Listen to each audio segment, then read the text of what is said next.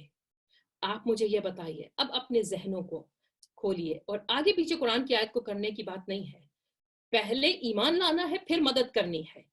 حضرت ابو طالب علیہ السلام نے رسول کی مدد کی.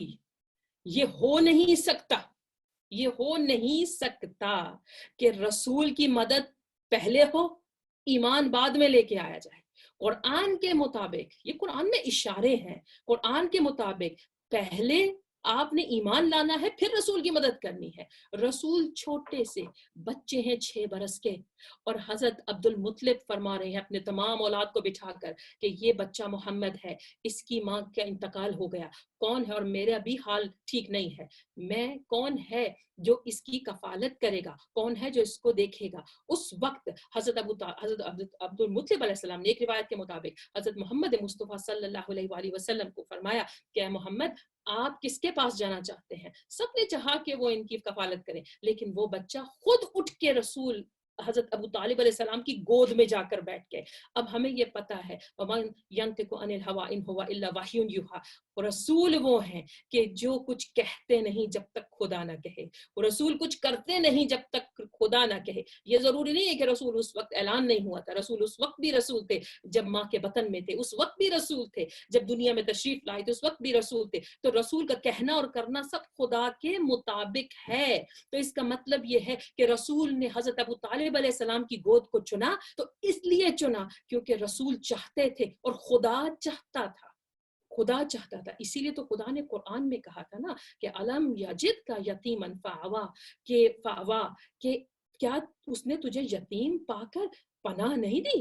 رسول کو کہہ رہا ہے خدا کہ اس نے تجھے یتیم مان کر پناہ, تو جو کائنات کا کو پناہ دے اس کو رسول کہتے ہیں, اور جو رسول کو پناہ دے اسے ابو طالب علیہ السلام کہتے ہیں. حضرت ابو طالب علیہ السلام اور بی بی فاطمہ بنت اسد کی گود میں جس طرح امام رسول پھلے, کہتے ہیں کہ رسول خدا صلی اللہ علیہ وآلہ وسلم فرماتے ہیں کہ جب میں چھوٹا سا تھا تو میں دیکھتا تھا کہ جو بی بی فاطمہ بنت اسد ہیں, خرمے جب توڑتی تھی, نیا نیا پھل آتا تھا خرمے کا, کھجوریں, تو بی بی وہ کھجوریں توڑ کر صاف دانے ایک طرف کو رکھ دیتی تھی اور دوسرے جو کچھ بھی ہے وہ اپنے بچوں میں تقسیم کرتی تھی.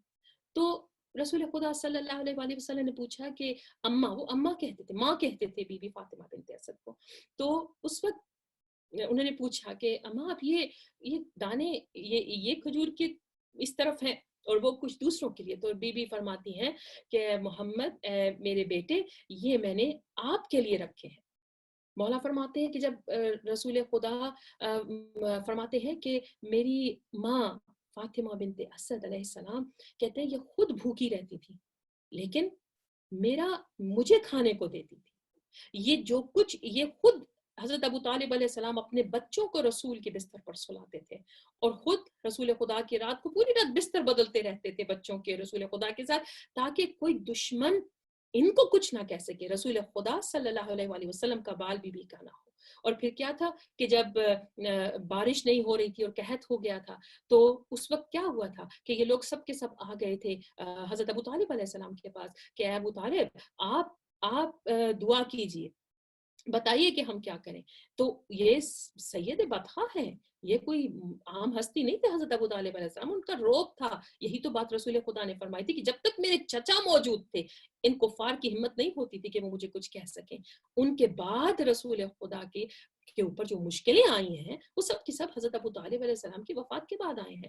بی بی فاطمہ بنت اسد کی شخصیت ایسی ہی ہے.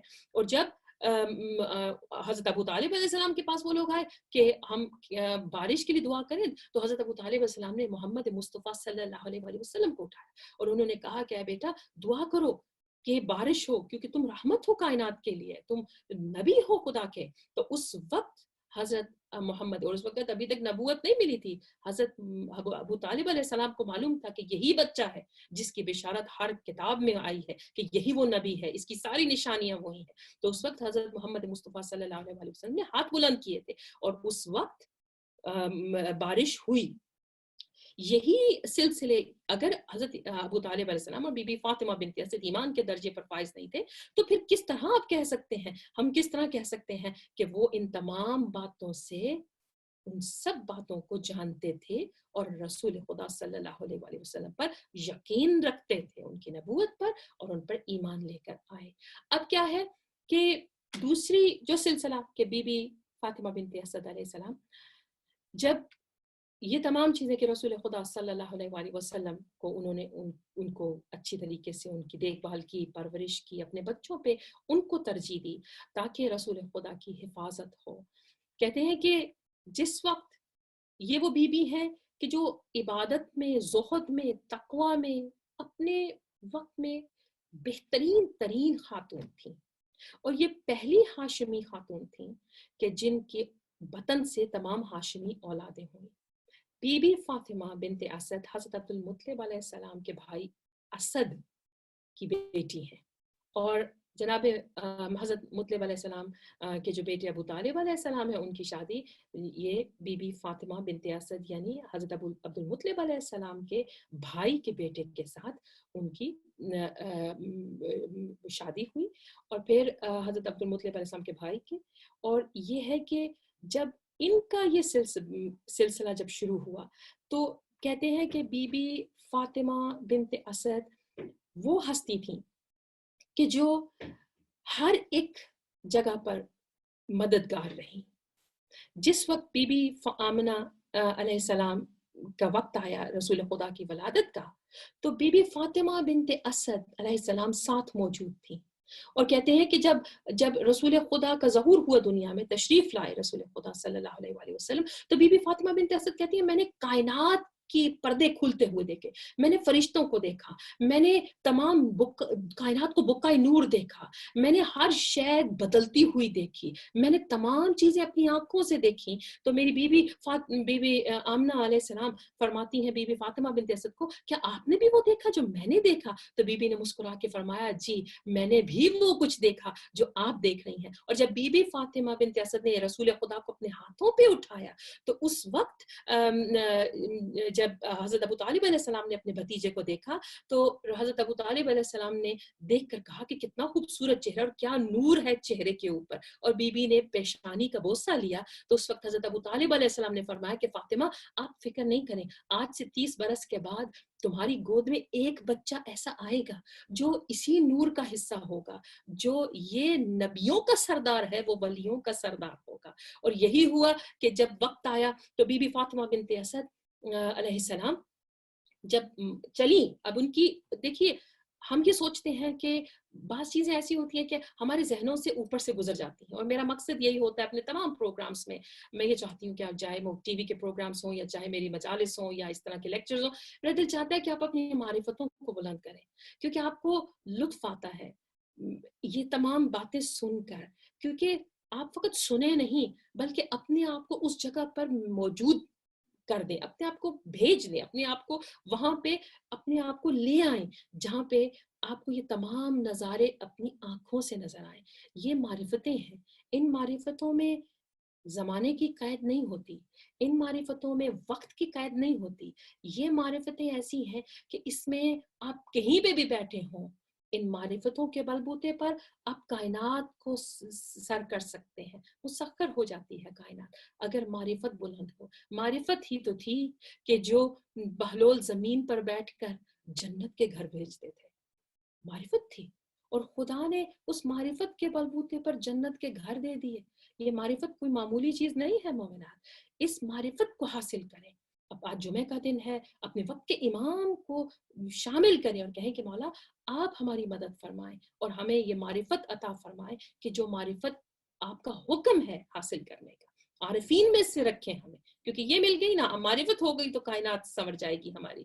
اب کیا ہے کہ اب بی بی فاطمہ بنت اسد علیہ السلام, انشاءاللہ مجھے ابھی بی بی خدیجہ تک پہنچنا ہے, تو بی بی فاطمہ بنت اسد جب وقت آتا ہے میری بیوی کے مولا کائنات کی دنیا میں تشریف لانے کا، بیوی اپنے گھر کو چھوڑتی ہیں. اب پہلا سوال یہ آتا ہے کہ اس حالت میں کوئی بیوی اپنے گھر کو کیسے چھوڑ سکتی ہے؟ کائنات میں کبھی کسی جگہ پر ہسٹری میں یہ نہیں ملا، کسی کتاب میں نہیں ملا کہ حضرت ابو طالب علیہ السلام نے اپنی زوجہ کو روکا ہو اور کہا ہو کہ فاطمہ آپ کہاں جا رہی ہیں، سوال کیا ہو کہ کدھر جا رہی ہیں. کہیں پہ آپ نے سنا ہو، کہیں پڑھا؟ میں نے بھی کہیں پہ نہیں پڑھا کہ کہیں بیوی کو یہ کہا گیا ہو کہ آپ گھر کو کیوں چھوڑ رہی ہیں.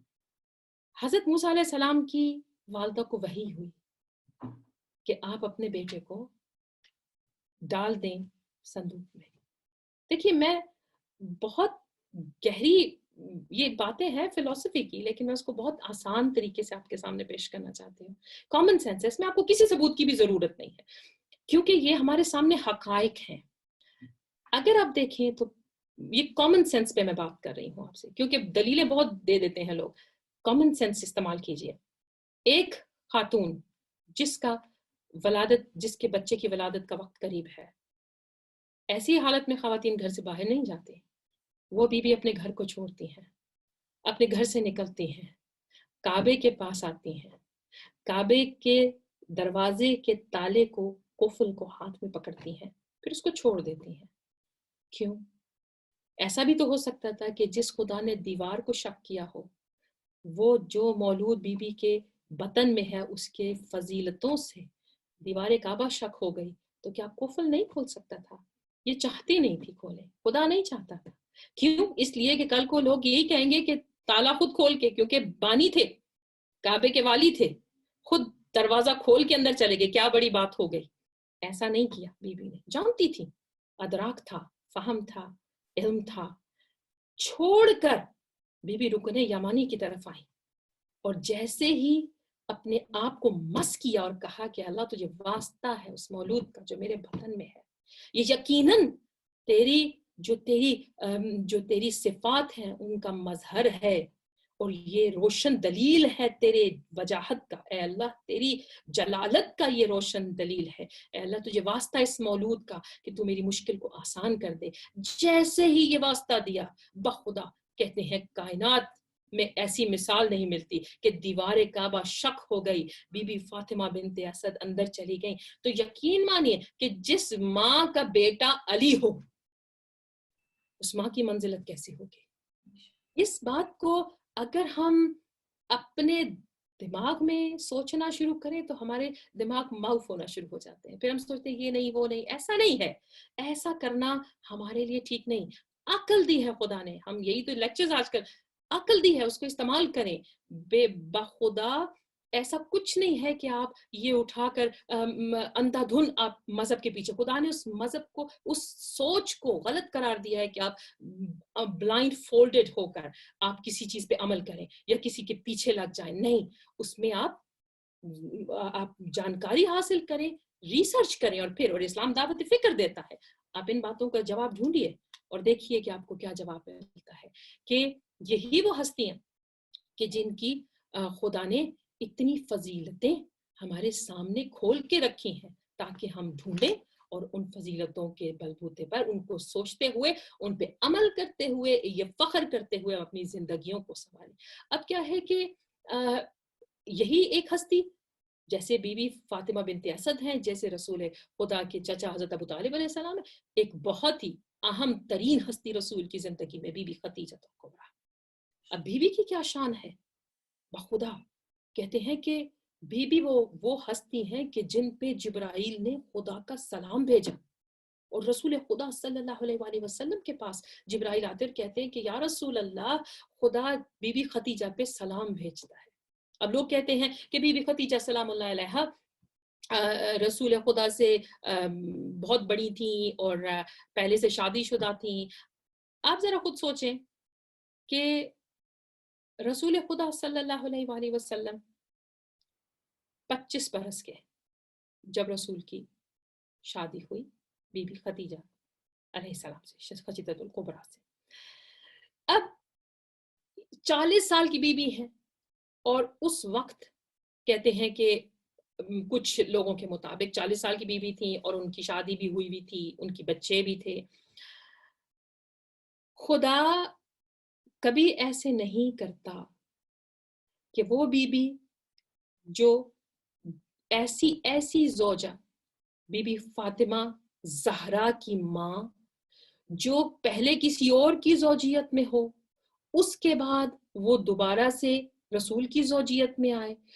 یہ ایسے ممکن اس لیے نہیں ہے کیونکہ بی بی اس وقت بھی باقرہ تھیں جب رسول کے عقد میں آئیں، اور بی بی اس وقت مشہور تھیں بطول، بی بی اس وقت مشہور تھی ملکۃ العرب، اس وقت بی بی جو تھی وہ اپنے وقت کی پاکیزہ ترین خاتون تھیں. اور کہتے ہیں کہ جب بی بی کا عقد ہوا رسول خدا صلی اللہ علیہ وآلہ وسلم کے ساتھ، تو اس وقت بی بی 1 سال رسول خدا سے بڑی تھی، بعض روایتوں میں 3 سال. عام الفیل سے کہ سال میں رسول خدا دنیا میں تشریف لائے، اور عام الفیل سے جو ہاتھیوں والا جو واقعہ ہے اس سے 2 سال پہلے، اور بعض روایتوں میں 3 سال پہلے، اور بعض روایت میں 1 سال پہلے بی بی خدیجہ الکبریٰ کی ولادت ہوئی. اب کیا ہے کہ خدا کے کچھ کام ہوتے ہیں. اگر ہم بی بی خدیجہ الکبریٰ کو سوچیں کہ وہ کسی اور کی زوجیت میں بھی رہی، تو کیا خدا یہ گوارا کرے گا کہ رسول کی زوجہ جو تمام امہات المؤمنین ہیں، وہ رسول کی زوجیت کے بعد وہ کسی کی زوجیت میں نہیں جا سکتی؟ ٹھیک ہے، پہلے وہ جس کی بھی زوجیت میں تھی، لیکن ایک بی بی ایسی جو پہلی زوجہ رسول کی، جس کی اتنی فضیلت ہو اور جو فاطمہ زہرا کی ماں ہو، اس کے بطن سے اور سلسلے بھی ہوں، کسی اور کے بچے ہوں، تو یہ خدا نہیں برداشت کر سکتا، کیونکہ بی بی بھی پاکیزہ تھی، بی بی کی بیٹی بھی معصومہ تھی. تو خدا کچھ طریقوں کے ساتھ انسان کے ساتھ آگے بڑھتا ہے، ایسے طریقے جو ہم سمجھ نہیں پاتے، لیکن خدا کے جو دلائل ہیں، خدا کے جو ارادے ہیں، وہ بالکل مختلف ہوتے ہیں. بی بی خدیجہ الکبریٰ، ان کی شادی کی وجہ جو نہیں بتائی گئی، وہ جو بتائی گئی کہ ان کی شادی کیوں نہیں ہوئی، کیونکہ اس زمانے میں تو چھوٹی سی عمر میں شادی ہو جاتی تھی. اس لیے نہیں ہوئی ان کی شادی کیونکہ ان کے مقابل کوئی دوسرا نہیں تھا. بی بی خدیجہ کے مقابل کوئی نہیں تھا. وہ ملکۃ العرب تھی، خدیجہ بنت خویلد. ان کے والد بہت بڑے تاجر تھے، اور بی بی اپنے زمانے کی خوبصورت ترین خاتون تھی، اور بہت سے لوگوں نے ان کے لیے پیغام بھیجے تھے. لیکن بی بی کسی کو پسند اس لیے نہیں کرتی تھی کیونکہ بی بی کے مقابل کوئی شخص ایسا نہیں تھا کہ جو پائس ہو، جو پاکیزہ ہو، کیونکہ بی بی کا معیار کچھ اور تھا، اور لوگ ہر شے کو تولتے تھے. یہ عرب لوگ تولتے تھے پیسوں میں، سونے میں. تو اس وقت بی بی، کیونکہ بی بی کے پاس پیسہ بہت زیادہ تھا، تو اس لیے بی بی کو کسی چیز کی پرواہ نہیں تھی. بی بی کی حالت یہ تھی، ان کی دولت کی، اتنی دولت تھی بی بی کے پاس کہ بی بی کے جو جانور تھے ان کے باندھنے کی جگہ بھی سونے کی ہوتی تھی. اور کہتے ہیں کہ جو بی بی کے برتن تھے جو جس میں کھاتے تھے وہ بھی سونے کے تھے. اور پھر جب بی بی اور اتنی بڑی بی بی تاجرہ تھیں، اتنی بڑی سکسیسفل بزنس وومن، آپ کو میں یہاں کے الفاظ میں بتاؤں کہ اتنی سکسیسفل بزنس وومن تھیں کہ بی بی کے ایسی خاتون تھیں، اتنی کامیاب بزنس کی، کہ جس طرح یہاں پہ ہوتا ہے نا کہ آج کل کے دور میں کہ جہاں پہ ریٹس مقرر ہوتے ہیں بزنس کے اور جس جگہ پہ سب کرتے ہیں، اس وقت ایک بہت بڑی منڈی لگتی تھی کہ جہاں پر سب بیٹھ کر ریٹس مقرر کرتے تھے کہ بزنس کا ریٹ کیا ہوگا. اور آپ جانتے ہیں کہ وہ بزنس کا ریٹ کون مقرر کرتا تھا؟ بی بی خدیجہ الکبریٰ، جو پوری کائنات، جو پورے عرب کے جو بزنس کے جو تجارت کرتے تھے، ان کے جو ٹیکس اور سب کچھ جو مقرر کرتی تھی وہ بی بی کرتی تھی. لوگ ان کے مشورے کے بغیر اس کو نہیں چلتے تھے. ایسی بڑی ہستی، اور وہ کس کی زوجیت میں آئی؟ رسول خدا صلی اللہ علیہ وسلم، اور خود پیغام بھیجا بی بی نے. اور یہ ہستی کہ جب رسول کی زوجیت میں آتی ہیں، میرے پاس اتنا وقت نہیں کہ میں بی بی کی شادی اور وہ سب قصے بیان کو، بہت خوبصورت یہ مناظر ہیں، لیکن انشاءاللہ پھر کبھی، کیونکہ میں کسی خاص جگہ تک پہنچنا چاہتی ہوں آپ کے ساتھ. وہ یہ ہے کہ جب بی بی خدیجہ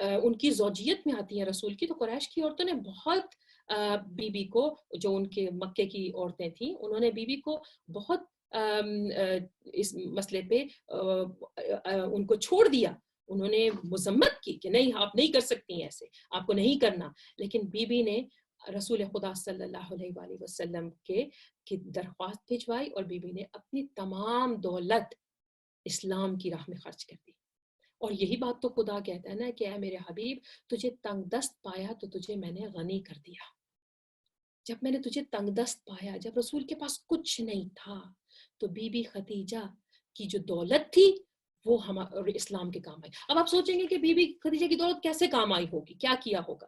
کہتے کہ سب سے زیادہ بی بی کی جو دولت تھی وہ اس طرح کام آئی جیسے کسی لوگوں کی کفالت کے لیے. اور اس کے علاوہ ایسے ہوتا تھا کہ جیسے تبلیغ کے لیے جب لوگوں کو بھیجا جاتا تھا, تبلیغ کے لیے لوگوں کو بھیجا جاتا تھا نا مختلف ملکوں میں, جیسے یمن میں بہت دور دور جگہیں تھی, یمن میں, شام میں, عراق میں, بصرہ میں, جہاں پہ 50 لوگ جاتے تھے, تو رسول خدا صلی اللہ علیہ وآلہ وسلم جب ان کو بھیجتے تھے تو بی بی ان کے خرچہ سارا جو جاتے تھے اور وہاں پہ رہتے تھے, واپس آتے تھے, وہ سب خرچ بی بی پاک کی دولت سے ہوتا تھا. ایک مصرف یہ تھا بی بی کی دولت کا. اور جو جب جاتے تھے تو ان کے پیچھے خاندان کی کفالت کرنا یہ رسول خدا صلی اللہ علیہ وآلہ وسلم کی یہ ذمہ داری ہوتی تھی, اور وہ بی بی خدیجہ سلام اللہ علیہا کی دولت کام آتی تھی. اس کے علاوہ بہت سی چیزوں میں, جنگوں میں, اسلحے کے لیے بہت جگہوں پر بی بی کی دولت کام آئی. کہتے ہیں کہ بی بی نے جب رسول کے سامنے دولت کا ڈھیر لگایا تو آگے جو لوگ کھڑے ہوئے تھے نا, ان کے قدوں تک وہ دولت, وہ جو اشرفیاں تھیں, جو سب کچھ تھا, وہ ان کے آگے تک آگے, اور ان کی آنکھیں کھل گئی تھیں. لیکن کمال ہے اس بی بی کے کہ جو محلوں میں رہنے والی جب رسول کے گھر آتی ہے تو ایک جھونپڑی ہے, فرش ہے بچھونا. یہ کتنا بڑا ہمارے لیے سبق ہے مومنات کہ صبر سے کام لیں, اپنے آپ کو اس طریقے سے آگے لے کر چلیں کہ ہم قناعت کریں. جو کچھ ہے ہم لوگ اپنے شوہروں پہ بہت زیادہ بوجھ نہ ڈالیں کہ آپ یہ بھی کرو وہ بھی کرو. جو کچھ ہے اس کے اندر رہ کر خدا کے حکم کے مطابق اپنی زندگیوں کو گزاریں. دنیا میں خدا, یہی بات تو بی بی نے سکھائی کہ دیکھو اگر میں چاہتی دولت کو تو میں بہت کچھ کر سکتی تھی, لیکن میں دنیا کی دولت کو ٹھوکر مار دی. لیکن میں نے کائنات کے رسول کو اپنایا, اور ان کے دنیاوی حیثیت اس کو نہیں دیکھا, دنیاوی حیثیت کو میں نے یہ دیکھا کہ وہ رسول کس مقام پر فائز ہے. تو ہمیں بھی اپنے اس بات کو ذہن میں رکھنا چاہیے کہ دولت کوئی چیز نہیں ہے. دنیا کے لیے مت منتخب کریں کسی کو, مگر اس لیے کہ وہ کتنا پرہیزگار ہے, وہ کتنا متقی ہے, وہ کتنی پرہیزگار ہے. آج کل ہمارا کرائٹیریا کیا بن گیا ہے, اس کے پاس کتنا پیسہ ہے تو ہم وہاں پر بیٹی دیں گے, اس کے پاس کتنا پیسہ ہے تو ہم بیٹا دیں گے. آج کل وہاں یہ سلسلے چل پڑے ہیں. کتنا جہیز آئے گا, کتنا کچھ ہوگا, شادیوں میں کتنا خرچ ہوگا. جس نے جتنا خرچ کیا وہ اتنا ہی سر اٹھا کر چلے گا کہ میں نے اپنے بچے کی شادی میں اتنے لاکھ اتنے کروڑ لگا دیے. یہ کیا کرائٹیریا ہے, اتنا شیلو کرائٹیریا, اتنا تھوڑا کرائٹیریا. اور علی والوں کا بخدا ہمیں اگر ایسی سوچ ہے تو اپنے اس گریبان میں جھانک کے دیکھنا چاہیے. اگر ایسی سوچ ہے کہ ہم کتنا خرچ کرتے ہیں دنیا کی چیزوں پہ, بخدا ہمیں اپنے گریبان میں جھانکنا چاہیے اور اس چیز کو لے کر آگے چلنا چاہیے کہ ہم امام کے راستے پر چلیں, رسول کے راستے پر چلیں. بخدا وہ بی بی ہمیں سکھا گئی کہ اس لیے مت منتخب کرنا کسی کو اپنے بچے کے لیے, اپنی بیٹی کے لیے, اپنے بیٹے کے لیے کہ اس کے پاس پیسہ ہو, بلکہ یہ دیکھنا کہ وہ ایمان کی کس منزل پر فائز ہے, وہ تقوی کی کس منزل پر فائز ہے, وہ کتنا پرہیزگار ہے, کتنا مذہبی ہے, اس کا خاندان کیسا ہے. ان باتوں پہ غور کرنا, نہ کہ اس کے پیسے کے اوپر. یہ پیسہ تو یہیں پہ رہ جائے گا.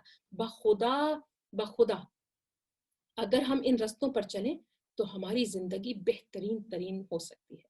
اب کیا ہے کہ بی بی خدیجہ الکبریٰ علیہ السلام, بی بی کبریٰ کی جو شان ہے, ہم چھوٹے چھوٹے ہوتے تھے تو ایک قصیدہ تھا بی بی کی شان کا جو میں تحت اللفظ میں پڑھنا چاہتی ہوں, اور اس کا ایک شعر جو میں بہت مجھے پسند تھا تو وہ میں آپ کو آپ کی سماعتوں کی نظر کہ تیری ہستی ہے زہرا کی اماں, تیری ہستی ہے زہرا کی اماں, دین حق کی بقا بن گئی ہے, تیرے عرفان کی ابتدا ہے, تیرے عرفان کی ابتدا ہے، عقل کی انتہا بن گئی ہے۔ تیرا شوہر حبیب خدا ہے، تیرا داماد مشکل کشا ہے، تیری آغوش میں ہے وہ بیٹی دو جہاں میں جو فخر النساء ہے، تیری اولاد معصوم طاہر سب کی سب مصطفیٰ بن گئی ہے۔ یہ وہ ہستی ہے بی بی خدیجۃ الکبریٰ کی کہ جن کی اولاد سب کی سب مصطفیٰ بن گئی۔ دیکھیے بی بی زہرا سلام اللہ علیہا جب تشریف لاتی تھیں تو رسول خدا کھڑے ہو جاتے تھے، چاہے جتنے بیمار بھی ہوں، فوراً اپنی بیٹی کے احترام میں کھڑے ہوتے تھے۔ اور یہ باپ بیٹی کی محبت کی بات نہیں تھی، بی بی فاطمہ علیہ السلام اس منزلت پہ فائز تھیں، الفاطمہ تو بدعت منی، فاطمہ میرا ٹکڑا ہے، اس منزلت پہ فائز تھیں کہ رسول جیسا رسول خود کھڑا ہو جاتے تھے۔ اب اگر یہ فقط باپ بیٹی کی محبت ہوتی تو ہر باپ کے لیے سنت بن جاتا اپنی بیٹی کے لیے کھڑا ہونا، لیکن رسول خدا صلی اللہ علیہ وآلہ وسلم کیوں کھڑے ہوتے تھے؟ یہ بتانا چاہتے تھے کہ نہیں، یہ سنت نہیں ہے، کائنات میں کبھی کوئی باپ نہیں کھڑا ہوا، میری بیٹی فاطمہ کی یہ منزلت ہے کہ میں کھڑا ہو جاتا ہوں، کیونکہ میں جو کچھ کرتا ہوں خدا کے حکم سے کرتا ہوں۔ بخدا بی بی فاطمہ زہرا وہ کہ جن کے احترام میں رسول کھڑا ہو جائے، اور بی بی ختیجہ وہ کہ جن کے احترام میں بی بی زہرا خود کھڑی ہو جائے۔ ایک مرتبہ کوفہ کے ممبر سے میرے مولا علی علیہ السلام بتا رہے ہیں کہ میں وہ ہوں جو رزق تقسیم کرتا ہوں۔ اب ان باتوں سے گھبرائیے گا نہیں، ایسا نہ ہو کہ اب گھبرا جائیں کہ یہ کیا بات ہو رہی ہے، علی ایسے کیسے؟ ایسا ہی ہے کہ مولا رزق تقسیم کرتے ہیں، رحمت للعالمین کے وسیع ہیں، دیتا خدا ہے تقسیم علی کرتے ہیں۔ مولا فرما رہے ہیں میں رزق تقسیم کرتا ہوں، میں وہ ہوں جو ہواؤں کو چلاتا ہوں، میں وہ ہوں جو تمام مولا اپنے فضائل اپنی بات کر رہے ہیں۔ اور ایک مجھے مسدس یاد آ گیا، اگر ذہن میں ہوا کہ مولا کی جو جتنے بھی ان کے فخر ہیں ان سب کو مولا، کسی شاعر نے کیا کہا کہ موسیٰ کو کوہ طور پہ جلوہ بھی دکھاؤں، ماہی کے شکم سے کبھی یونس کو بچاؤں، اور نوح کی کشتی کو طوفان سے میں اٹھاؤں، عیسیٰ کو صلیبوں سے سما پہ میں بلاؤں، احمد کی بھی ہر مشکل میرے دم سے ٹلی ہے، مشہور زمانے میں میری ناد علی ہے۔ یہ میرے مولا علی علیہ السلام یہ کہہ رہے ہیں کہ میں وہ ہوں کہ جو میں نے یہ کیا، میں نے یہ کیا، میں نے موسیٰ کو تو کوہ طور پہ کلام۔ اب یہ سب ہو رہا ہے اور صحابی ہے مولا کے، اور مولا فرماتے ہیں جب مولا نے یہ تمام خطبہ دیا تو منبر سے اترے تو کہا مولا یہ آپ کا، دیکھیے بہت خوبصورت بات ہے جو میں آپ کو بتانے لگی کہ مولا یہ آپ کا فخر، یہ آپ کا فخر ہے کہ آپ یہ سب کچھ کرتے ہیں؟ تو مولا نے فرمایا کہ نہیں، یہ میرا فخر نہیں ہے، یہ میری ڈیوٹی ہے، یہ میرا کام ہے جو میں کرتا ہوں، لیکن میرا فخر یہ ہے کہ میں ابو طالب کا بیٹا ہوں، اور میرا فخر یہ ہے کہ میں زہرا کا شوہر ہوں۔ یہ میرے مولا نے فرمایا کہ یہ میرا فخر ہے کہ میں ابو طالب کا بیٹا اور زہرا کا شوہر ہوں۔ آپ خود سوچئے کہ آپ جس باپ کا بیٹا کل ایمان ہو، جس باپ کا بیٹا کل ایمان ہو، اس باپ کے اگر ایمان پہ کوئی شک کرے گا تو وہ اس کے دماغ کا فطور ہوگا۔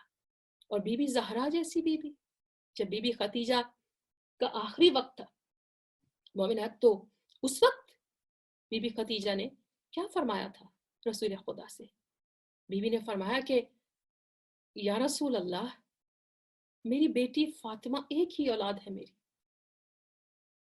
ایک ہی اولاد ہے، بس اس کا خیال رکھنا، اور جب اس کی شادی ہو تو اس کو کوئی ایسا اس کے ساتھ بھیج دینا کہ جو اس کے ساتھ گھر میں جائے، کیونکہ جو بیٹیاں ہوتی ہیں ان کے لیے نیا گھر ہوتا ہے، تو کسی کو ضرور بھیجنا۔ تبھی جناب ام سلمہ گئی تھی بی بی فاطمہ کے ساتھ۔ اب کیا ہے کہ جس وقت امام کا اب انشاءاللہ مصائب ہوگا، اور میں یہ سب چاہتی ہوں کہ آپ اپنے آپ کو وہیں پر لے جائیں جہاں پہ میں آپ کو لے کر جانا چاہتی ہوں. 2 آنسو اگر ان ہستیوں کے غم میں آ جائیں مومنات، وہ آنسو ہماری بخشش کا ذریعہ بن جاتے ہیں. ان ہستیوں کے غم میں اگر آنسو آتے ہیں نا، وہ آنسو ہمارے زیادہ راہ بنتے ہیں.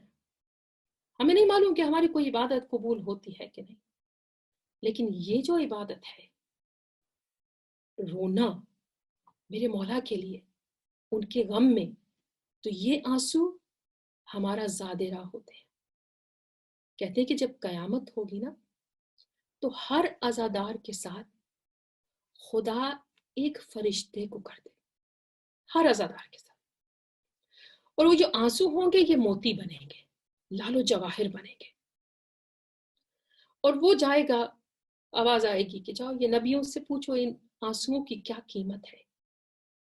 تو وہ ہر ایک نبی کے پاس جائے گا فرشتہ اور کہے گا اس آنسو کی قیمت بتا دے. تو اس وقت وہ نبی کہیں گے کہ ہمیں اس کی قیمت نہیں پتا، ہم نہیں دے سکتے، بہت قیمتی ہیں یہ موتی.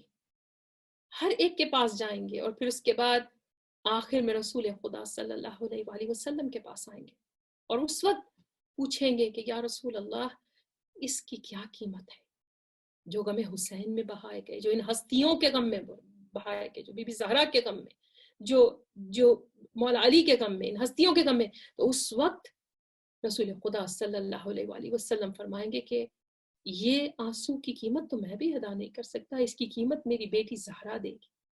اس وقت میری بیوی کیا کہیں گی کہ یہ بہت قیمتی ہے، میں تمہاری جنت کی ضامنہ ہوں، میں تمہیں جنت میں لے جاتی. اللہ اکبر. مومنات، یہی آنسو اگر ایک آنسو بھی نکل آیا تو ہماری رمضان کی جو عبادتیں جتنی بھی کی ہیں وہ قبول ہو جائیں گی.